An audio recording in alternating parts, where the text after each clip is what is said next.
La filosofía del derecho se enfrenta a una paradoja fundamental. ¿Cómo puede un sistema normativo garantizar seguridad jurídica cuando su instrumento principal, el lenguaje, se encuentra o es inherentemente indeterminado? Para abordar esta cuestión analizaremos dos pilares conceptuales. Primero, la teoría jurídica que propone Herbert Lionel Adolphus Hart, desarrollada en el concepto del derecho, su obra de 1961, donde reformula el positivismo jurídico. Y segundo, el problema de la indeterminación jurídica, que examina las limitaciones lingüísticas y estructurales de los sistemas normativos. En esta exposición seguirá rigurosamente los contenidos de nuestro texto base.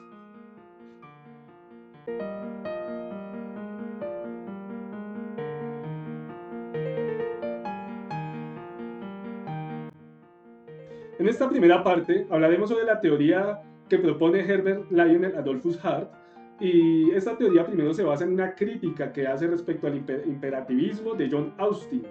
Y Hart rechaza la concepción simplista de Austin en cuanto a que reduce el derecho a simples órdenes respaldadas por amenazas. Según Hart, en esta visión, él ignora las reglas que confieren facultades en lugar de imponer obligaciones. No distingue entre verse obligado, que correspondería al tema de la coerción, de el tener la obligación, que correspondería al tema de una aceptación interna. Aquí pues digamos que adopta solo una perspectiva externa, omitiendo el punto de vista interno más exactamente de los operadores jurídicos.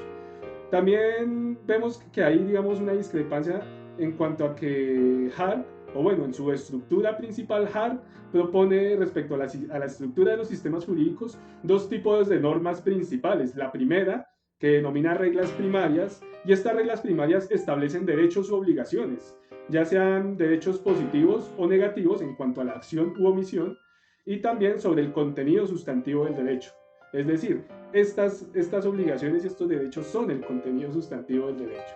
Respecto a las reglas secundarias, aquí él hace una distinción en cuanto a reglas de cambio, que son las que permiten crear, derogar reglas primarias, y también son las que dan esa potestad de adjudicación, que regulan procedimientos judiciales.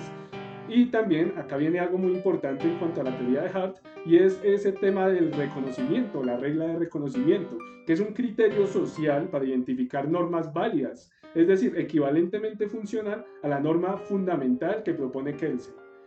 La regla de reconocimiento entonces existe como un hecho social, no como una norma válida.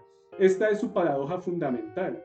Y una tercera parte en esta teoría encontramos la discrecionalidad judicial, y se refiere a la textura abierta. Entonces, Hart reconoce que el lenguaje jurídico tiene inevitablemente una textura abierta.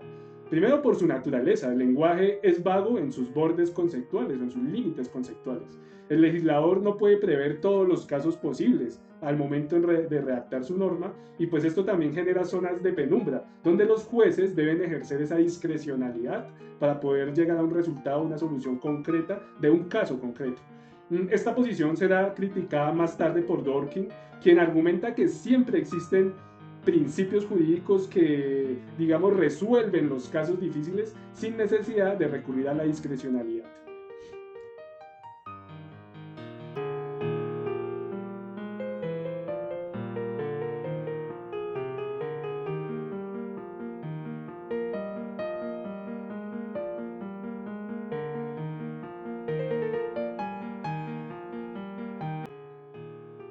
En esta segunda parte hablaremos de la indeterminación jurídica.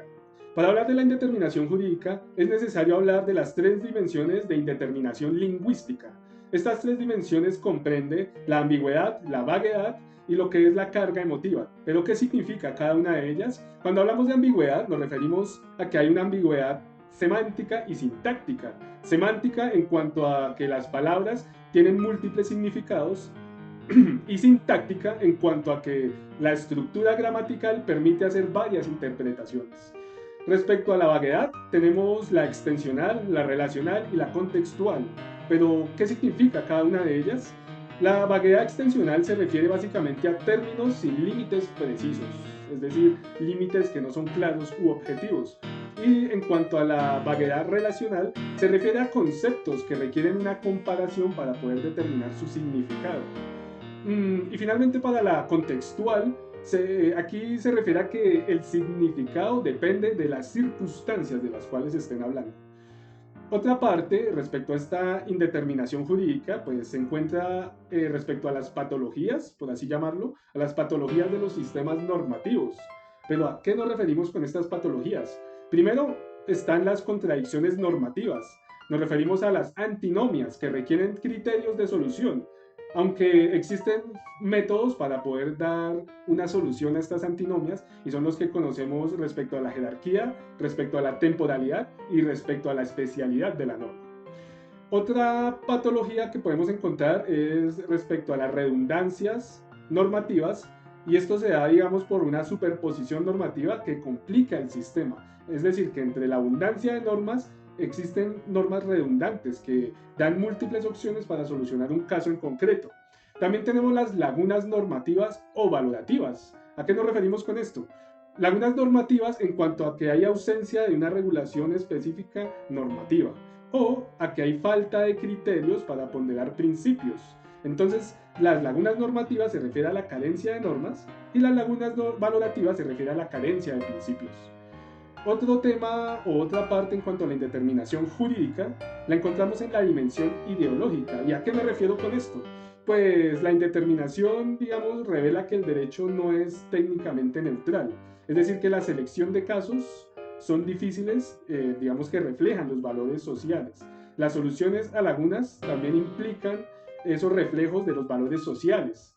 Esto está conectado con críticas, por ejemplo, marxistas sobre el derecho como un instrumento de dominación de clases, ¿no? Entonces encontramos ese tema que maneja el discurso marxista de la lucha de clases permanentes y que así, digamos, se define históricamente. Pero para no dar largas a este tema, pues Hart mantendría en su análisis, que es descriptivo, que esta dimensión cuestiona la pretendida separación entre el derecho y la moral.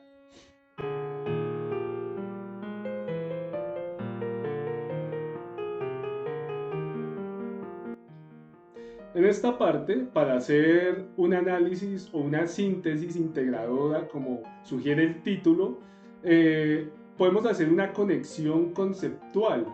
Y esta conexión conceptual la determinamos respecto a la teoría de Hart en cuanto a que proporciona el marco para entender cómo funcionan los sistemas jurídicos a través de reglas, mientras que la indeterminación muestra sus límites operativos. Entonces la regla de reconocimiento intenta estabilizar el sistema, pero no puede eliminar completamente, primero, la vaguedad del lenguaje normativo, segundo, los conflictos que hay entre las normas y tercero, las lagunas inevitables. Esto explica por qué la discrecionalidad judicial es, para Hart, una necesidad funcional de este sistema. También aquí encontramos unas implicaciones contemporáneas. ¿Y a qué me refiero con esto?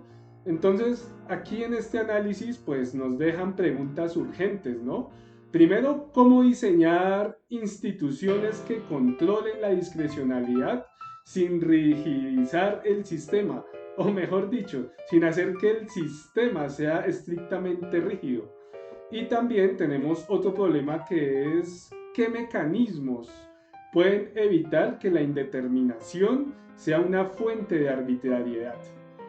Y otro interrogante o otro cuestionamiento que podríamos plantear de estas implicaciones contemporáneas sería definir hasta dónde llega la separación entre derecho y moral y qué propone el positivismo respecto a este tema.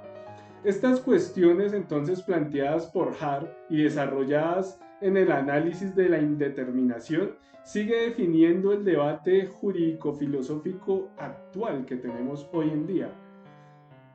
Y pues con esto finalizo este análisis entre lo que significa la teoría que propone Herbert Lionel Adolphus Hart y el tema de la indeterminación jurídica.